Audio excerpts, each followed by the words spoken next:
Jai Hind students, welcome back. So how are you all? I hope you all are fine beta and enjoying at home but keep studying also. Okay? So आज हम सबसे पहले बहुत interesting सी बात करते हैं. Okay? You know so many of students to get demotivated जब कभी टेस्ट में मार्क्स नहीं आते या पेपर में मार्क्स नहीं आते तो कुछ भी ऐसा लगता है यार हमसे तो नहीं हो पाएगा अब ये. मैंने इतनी मेहनत करी फिर भी मैं कुछ नहीं कर पाया या फिर कुछ नहीं कर पाई, मैं किसी भी काम का नहीं हूँ and all that things blah blah blah. But students, मेरे प्यारे बच्चों, बेटा understand one thing that failure is not opposite of success, it is the part of success. जब भी आप when ever you work on the part of the success, there be many times जब not always things turned on that way that we want. तो हमेशा ऐसा नहीं होता बेटा जो हम चाहते हैं.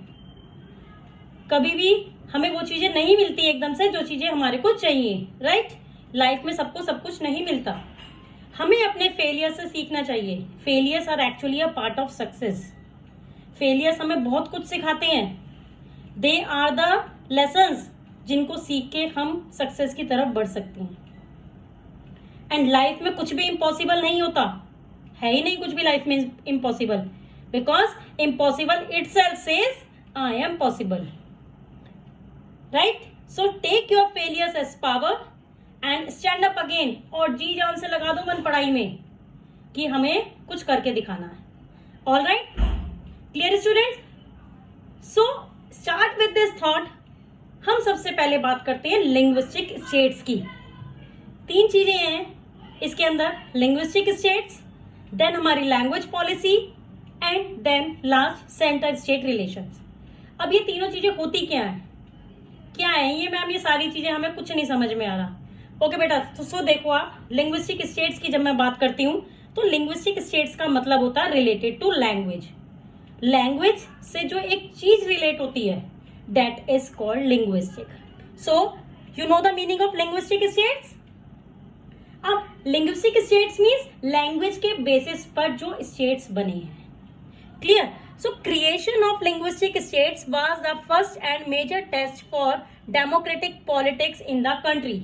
सो ये जो लिंग्विस्टिक स्टेट्स की जो क्रिएशन थी ना, ये सबसे पहले मेजर टेस्ट था हमारा डेमोक्रेटिक पॉलिटिक्स का हमारी कंट्री के अंदर.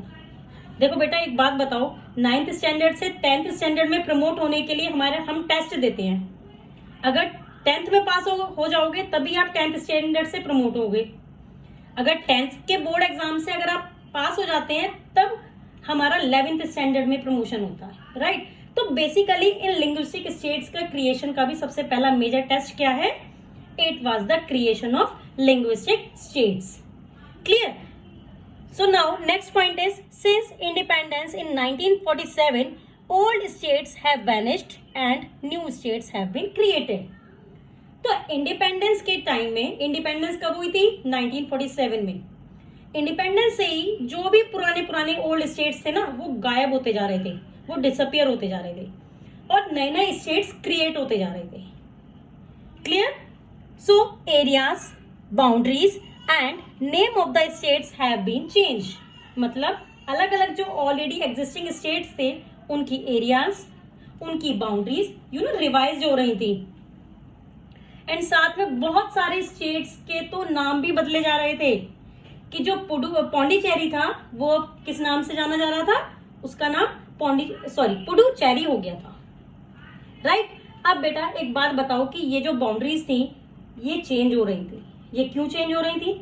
आप मुझे बताओ. ये क्वेश्चन तो जेन्युइन है कि जब ऑलरेडी ओल्ड स्टेट्स एग्जिस्ट कर रहे थे, सब कुछ सही चल रहा था, तो हमें जरूरत क्या पड़ी थी न्यू स्टेट्स को क्रिएट करने की?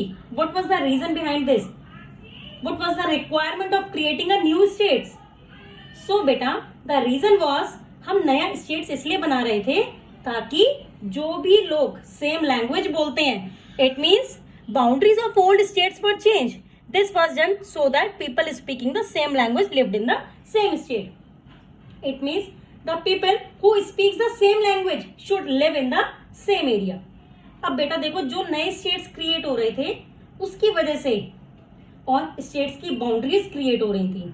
भाई लैंड एरिया तो उतना ही है, भाई ये तो नहीं है ना कि कोई नया स्टेट्स बनाना है तो कहीं से हमारे को लैंड एरिया उधार लेकर आना पड़ेगा, नहीं ऐसा तो नहीं होता ना।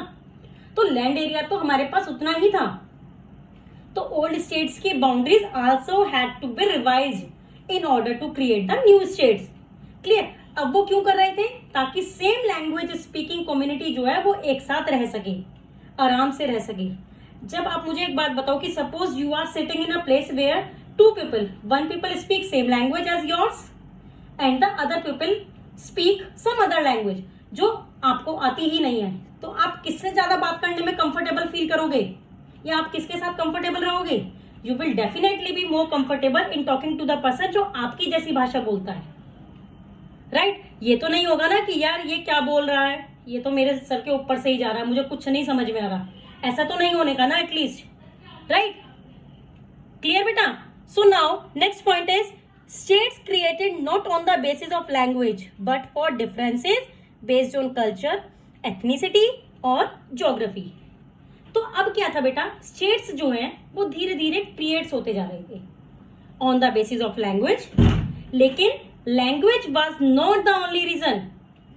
इसके साथ साथ और भी रीजंस थे, जैसे उनका कल्चर, उनकी एथनिसिटी और उनके geographical locations. These are also the some reasons. So some of the states which were created on this basis. Next Nagaland, UP and Jharkhand. So ये वो स्टेट्स थे, Nagaland, UP and Jharkhand, right बेटा? क्लियर? आपको समझ में आ गया होगा लिंग्विस्टिक स्टेट्स।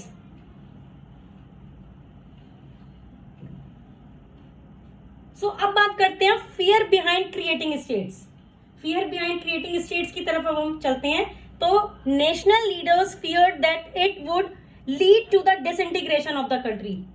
भाई जो लोगों को, इट मींस जिन लीडर्स को ये स्टेट्स क्रिएट करना था, उन लोगों को तो बहुत ज्यादा डर लग रहा था। दे वर थिंकिंग लाइक कि भाई ऐसा ना हो जाए हम पर ये चीजें भारी पड़ जाएं। कैसे भारी पड़ता?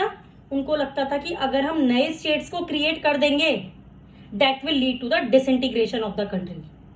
डिसइंटीग्रेशन मीन्स हमारी जो कंट्री है उस टाइम पर थोड़ी बहुत यूनिटी तो होगी ना, डेफिनेटली यूनिटी तो बहुत है आज भी हमारी कंट्री में।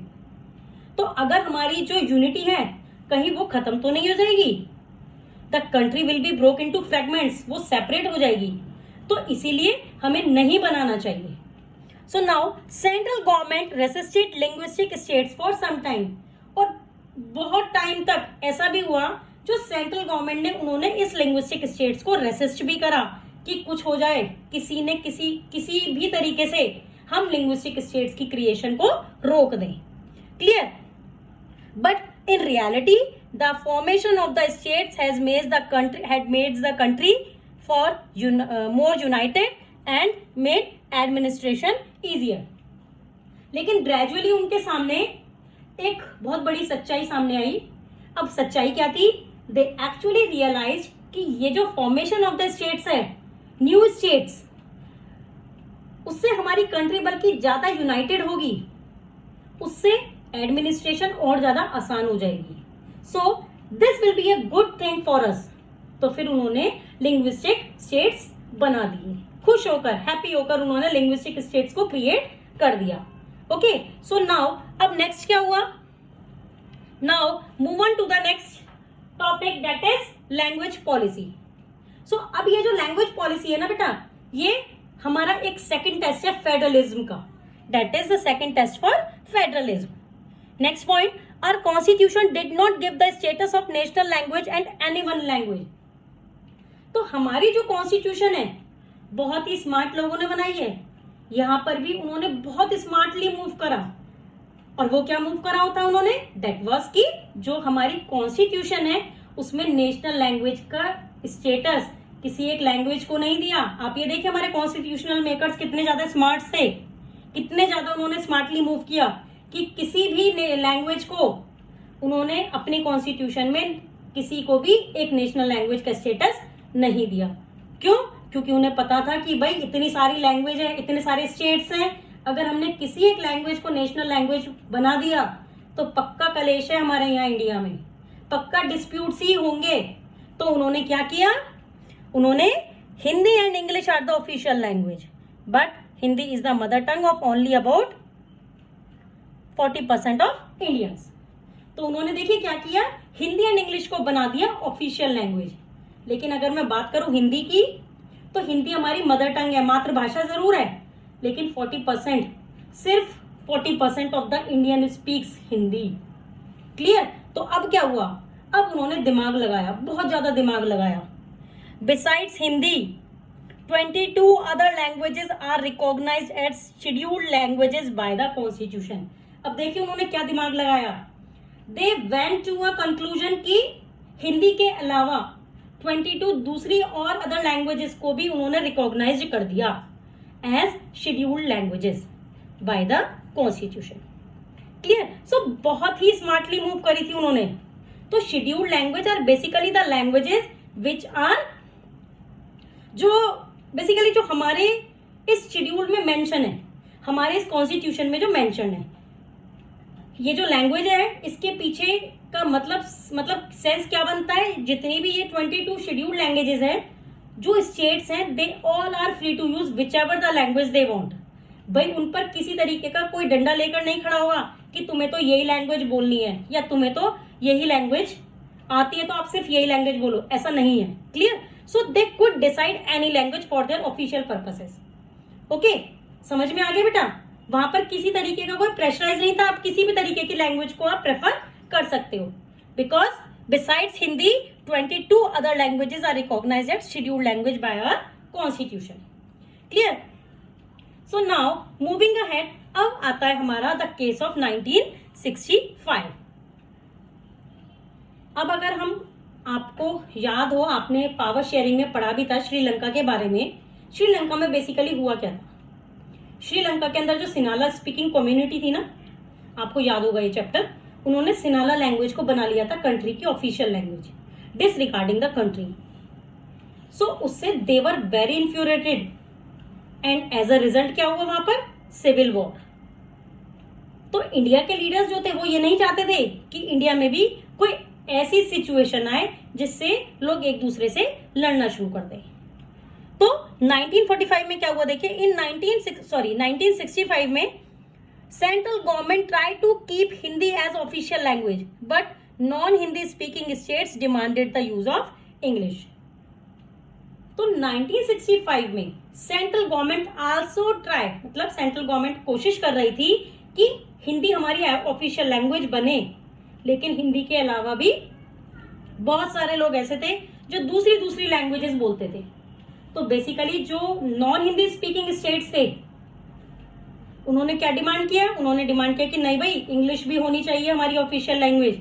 बहुत टाइम तक तो सेंट्रल गवर्नमेंट ने ट्राई करा, चलो जाने दो, हम हिंदी को ऑफिशियल लैंग्वेज बना देते हैं, लेकिन फिर भी कंक्लूजन क्या निकल कर आया, क्या हुआ, in Tamil Nadu the movement to a violent form. Tamil Nadu में ये मूवमेंट कर गया था इस चीज को लेकर ही, हिंदी और इंग्लिश की लैंग्वेजेस को लेकर, it took a very violent form and then finally central government को उनके आगे हाथ जोड़ने ही पड़े।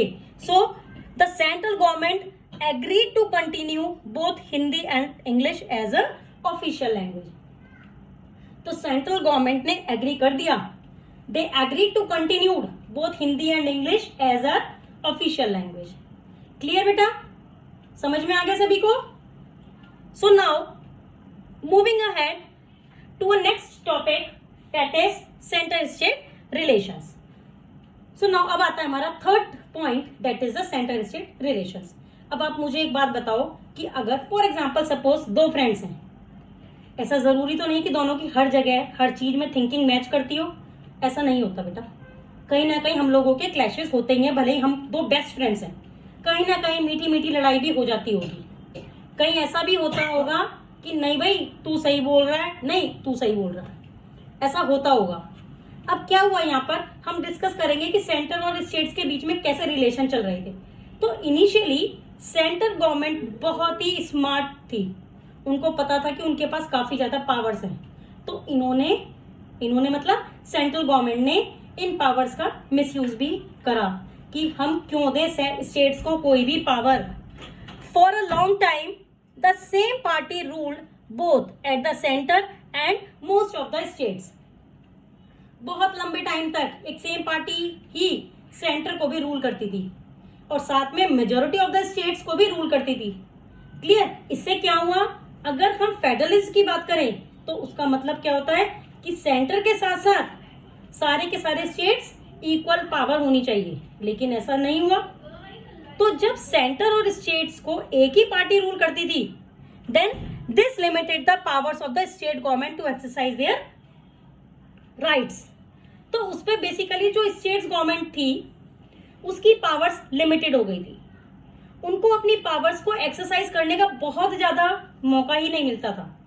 सो when the ruling party at the state level was different than the parties that rule the central government, it tried to misuse the constitution and dismiss the state government that would controlled by rival parties। तो देखिए इस point को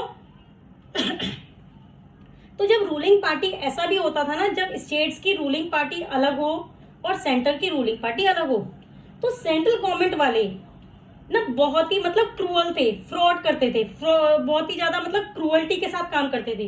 क्या करते थे वो अपनी constitution को मिसयूज करके, घुसड़ करके वो कोशिश करते थे कि किसी ना किसी तरीके से कुछ ना कुछ करके स्टेट गवर्नमेंट को डिसमिस करवा दें, जो भी राइवल पार्टी है उनको धक्का मार दें और अपनी पार्टी को रूल करवाने के लिए ले आए। क्लियर? सो फिर क्या हुआ, the spirit of federalism, this undermined the spirit of federalism. फिर क्या हुआ, the spirit of federalism was undermined. Basically हमारा जो फेडरलिज्म है, दिस इज अ फीलिंग जो दोनों साइड से होनी चाहिए। अगर एक जना चाहेगा कि नहीं कि पावर शेयर कर लो, तो फिर कैसे बन पाएगा बेटा काम? तो ये चीजें क्या है, ये दोनों साइड से होनी चाहिए, एक साइड से काम नहीं चलता। This actually lesson that the spirit of a federalism. Understood? Clear? अब क्या हुआ, धीरे धीरे 1990 से जो सिनेरियो था ना, इसमें थोड़े से चेंजेस आने लगे। भाई कैसे चेंजेस आने लगे? So now next move on to the coalition government. अब वो चेंजेस कैसे आने लगे? In the form of coalition government. So coalition government का राइज हुआ। क्यों हो रहा था राइज? एक्चुअली में हो क्या रहा था? सो सबसे पहले तो ये समझो कि कोलाइजन गवर्नमेंट होती क्या बेटा। It is a government formed by coming together at least 2 political parties. Collision government basically वो गवर्नमेंट होती है जब एटलीस्ट 2 पॉलिटिकल पार्टीज एक साथ आती हैं and then join hands along with each other in order to run the government. Clear? When no single party gets a clear majority in the Lok Sabha, the major parties had to enter into an alliance with other parties, including several regional parties, to form a government at the center. So इसमें basically क्या होता है, जब हम single party को कोई भी majority मिलती ही नहीं है, मतलब इलेक्शंस भी हो गए लेकिन उनको मेजोरिटी नहीं मिली लोकसभा के अंदर, तो वो क्या करेंगे, जो दूसरी मेजर पार्टीज हैं उनके साथ मिलकर एक अलायंस फॉर्म करेंगे। They will join hands with the other parties and then वो सेंट्रल गवर्नमेंट फॉर्म होगी। Understood? So now after 1990 there was a rise of the regional political parties. This was the beginning of the era of coalition government at the centre. तो इसके बाद हुआ क्या 1990 के बाद? Like I said, there was a rise in the regional political parties and this marked the beginning of the coalition government at the center. So this led to a new culture of power sharing and respect for the autonomy of state governments. अब इसमें होता क्या basically, इस collision government के आने से एक नया कल्चर बन गया था पावर शेयरिंग का। And you know there was an increase respect for the autonomy of the states government also. पहले क्या करते थे, पहले तो स्टेट गवर्नमेंट को कोई भाव ही नहीं देते थे कोई भी भाव नहीं डालता था, राइट? बट नाउ अब स्टेट गवर्नमेंट की रिस्पेक्ट बढ़ गई थी। Clear? Last point is supported by a major judgment of the supreme court. They were supported by the major judgment of the supreme court as well. अब finally basically क्या था, अब जो central government थी वो पावर्स का misuse करके state governments को धक्का नहीं मार सकती थी। सो this was a very good thing that it happened. इससे हम बेसिकली क्या, इससे हमारे को बेसिकली समझ में क्या आया, क्या पता चला कि जो फेडरलिस्ट सिस्टम था वो ज्यादा इफेक्टिव हो गया था। तो जो पास से शुरू हो गई थी चीजें, धीरे धीरे उसमें चेंजेस आए थे और आज जो हमारा फेडरल सिस्टम है वो बहुत ज्यादा बढ़िया है बहुत ज्यादा इफेक्टिव है as comparison to the older one. Clear? So now move on to the last topic, that is decentralisation in India. So यहां पर रिवॉल्व अराउंड, हम पर्टिकुलरली जो हम यहां पर बात करेंगे इंडिया सेंट्रिक बातें करेंगे. Clear? So I talk revolve around our own country India. We will discuss about decentralisation in this particular page. अब आप मुझे एक बात बताओ बेटा, आप स्कूल जाते हैं? आई नो आप में से कोई 4 महीने से स्कूल नहीं गया, बट उससे पहले तो जाते थे. तो you have must also your class monitor, है ना, हाउस मॉनिटर. देन हमारे पास हाउस के कैप्टन्स भी होते हैं. Then we have a head girl in the school, head boy in the schools also, right? So we have follow certain patterns कि head girl होती है, then we have a school captain, then हमारे house के captain होते हैं अलग अलग, then finally सबसे लोएस्ट लेवल पर क्या आते हैं? हमारे क्लास मॉनिटर, राइट? तो हम क्या कर रहे हैं? हम एक तरीके से पावर्स को शेयर कर रहे हैं. We are dividing the powers and we are not basically कि all the powers to the head girl of the school, because अगर सारी की सारी पावर्स आप हेड गर्ल के पास आ जाएंगी तो वो तो अपनी पावर्स का मिसयूज कर सकती है ना, या कर सकता है वो हेड बॉय, राइट? तो इससे हम क्या करते हैं? पावर्स को divide, and that is what exactly mean by decentralisation. Clear? थोड़ा सा एग्जांपल से समझ में आया आपको? अब इस चीज को एक स्कूल के एग्जांपल से हम अप्लाई करते हैं अपनी कंट्री के ऊपर. So now a vast country like India cannot run only through 2 tiers of a government. Indian states are large and have regional diversities. तो अब बेटा देखो इंडिया कितनी वास्ट, कितनी बड़ी कंट्री है, राइट? अगर इतनी बड़ी कंट्री के अंदर हमारे पास सिर्फ 2 टियर ऑफ गवर्नमेंट होंगी तो भाई कैसे काम चलेगा? नहीं चल सकता ना. इतने सारे लोग, you know, we have a population of approximately 135 crore. तो भाई 135 करोड़ की पॉपुलेशन को कैसे एडजस्ट करेंगे? इसको एडजस्ट करने के लिए सिर्फ 2 गवर्नमेंट काफी होंगी? गाड़ी कैसे चलेगी इन 2 गवर्नमेंट से? बहुत प्रॉब्लम हो जाएगी, राइट? तो इसीलिए हमने क्या किया? There is a need for power sharing within the states. तो हमने क्या करने की सोची कि हमें ये जो पावर्स हैं उनको क्या कर देना चाहिए? शेयर कर देना चाहिए within the states. And then states के अंदर भी there should be a local level of the government. Clear? तो federal power sharing in India needs another tier of a government, that is decentralisation of power. Thus resulted in a third tier of the government called local government. तो federal power sharing के लिए एक और government चाहिए थी, and that is actually the decentralisation came into the fact. तो अब third tier of government land हो गया. अब वो कौन सा था? That was called the local level of the government. क्या था वो? टेल मी स्टूडेंट्स, कौन सी गवर्नमेंट आई थर्ड टियर की? Local government. बेसिकली डिसेंट्रलाइजेशन होती क्या है बेटा? When power is taken away from central and the state government and given to the local government, it is called decentralization. जब हम powers को, थोड़ी सी पावर सेंट्रल गवर्नमेंट से ले लेते हैं, थोड़ी सी पावर्स स्टेट गवर्नमेंट से ले लेते हैं, and then give it to the local level of a government, that is called decentralisation. Clear बेटा? अब इसका एक छोटा सा एग्जांपल ले लो, इसको भी हम एक एग्जांपल से समझेंगे. स्टूडेंट्स आप कहोगे मैम आप एग्जांपल्स बहुत लेते हो, है ना? परेशान हो गए मेरे एग्जांपल से बेटा? Okay, no, clear.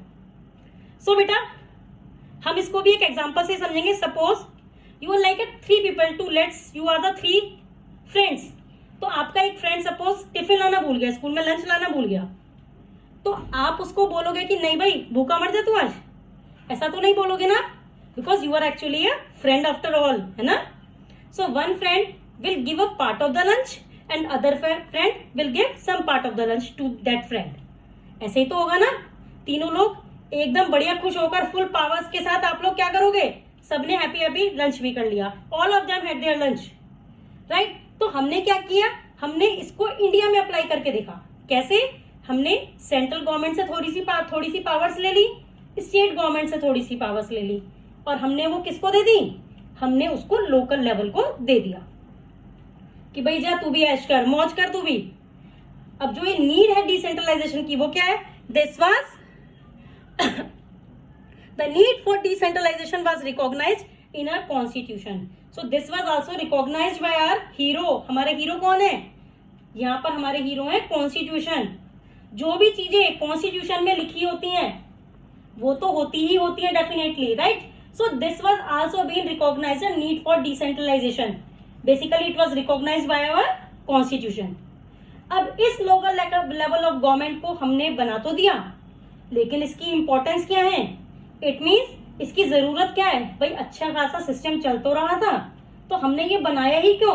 बेटा इसकी बहुत ज्यादा इंपॉर्टेंस है कि हमारे को इसकी थर्ड टियर ऑफ गवर्नमेंट की जरूरत पड़ी बनाने की.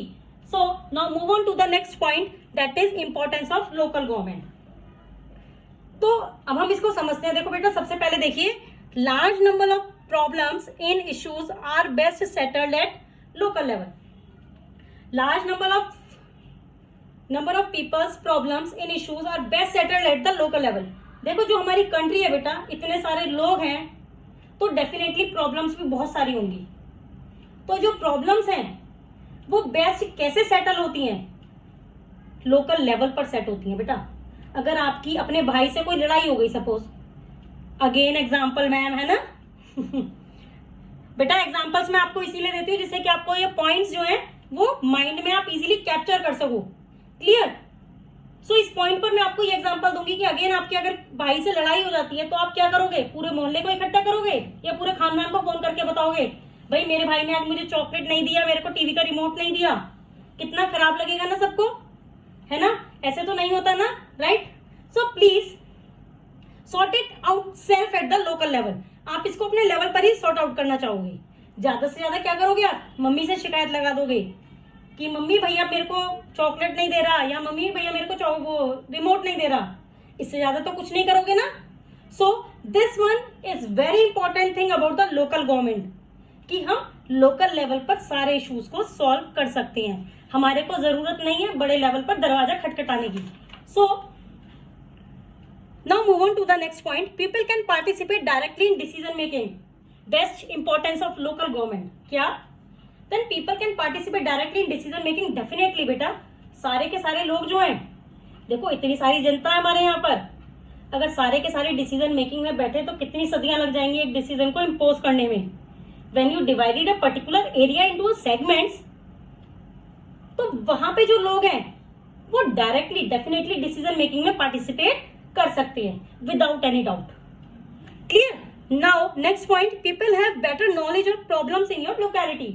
Peoples have better knowledge of problems in your locality means, अब आप मुझे एक बात बताओ बेटा, if you suppose you have your cousin who have come from Punjab to see, now you tell me, उस पंजाब वाले आपके कजिन को आपके एरिया के रास्ते ज्यादा अच्छे से पता होंगे या आपको अच्छे से पता होंगे अपने एरिया के रास्ते? Definitely you will better know because you reside in that particular locality. Clear? क्योंकि आप उस पर्टिकुलर लोकेलिटी में रहते हो. अब इसको थोड़ा सा पॉलिटिकल साइंस से रिलेट करके देखते हैं. तो जो कंस्ट्रक्शन ऑफ रोड्स हैं, ये हमारे एरिया की जो रोड्स होती हैं वो बहुत ही टूटी फूटी हैं, पुअर सैनिटेशन फैसिलिटीज है. तो उस केस में क्या होता है, you will know the problem of your locality in the better manner, in the proper manner than somebody else from outside. Clear? Definitely लोगों को एक बेटर नॉलेज होती है अपनी खुद की प्रॉब्लम की. Now move on to the next point, better ideas are over expenditure and to manage things more efficiently. Then they also have a better idea over the expenditure, कि भाई आपको कितना पैसा खर्चना है या कहां पर वो पैसे खर्चने हैं, कि ये आपको बेटर पता होगा या आपके पड़ोसी को पता होगा. बताइए, आपको पता होगा ना? Definitely you will better know the. So it became, you know, we are actually able to manage the things in much more efficient manner. अगर हमारे को चीजों के बारे में पता होगा तो डेफिनेटली हम बेटर तरीके से चीजों को मैनेज कर सकते हैं. And at last but not the least, एक बहुत ही इंपॉर्टेंट जो इसका इंपॉर्टेंस है वो क्या है? Realise one important principle of democracy, namely local self government. So इसका जो मीनिंग है, जो लास्ट पॉइंट है, it realise the very important principle of democracy, that is the local self government. अब बोलोगे आप कि अभी तक एक लोकल गवर्नमेंट था, अब ये लोकल सेल्फ गवर्नमेंट कहां से आ गया? तो बेटा लोकल सेल्फ गवर्नमेंट आपको थोड़ा सा डराने के लिए ही है, थोड़ा सा ट्विस्ट दे दिया उन्होंने, local self government is again a government body only, जो किसके अंदर होती है, जो स्टेट गवर्नमेंट के अंदर होती है।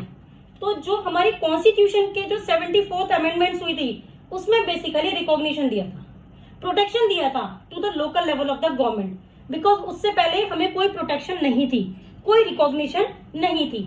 सो इस अमेंडमेंट्स के थ्रू हमें प्रोटेक्शन मिल गई। Clear students? So these are all about today's video. Good bye, have a nice day.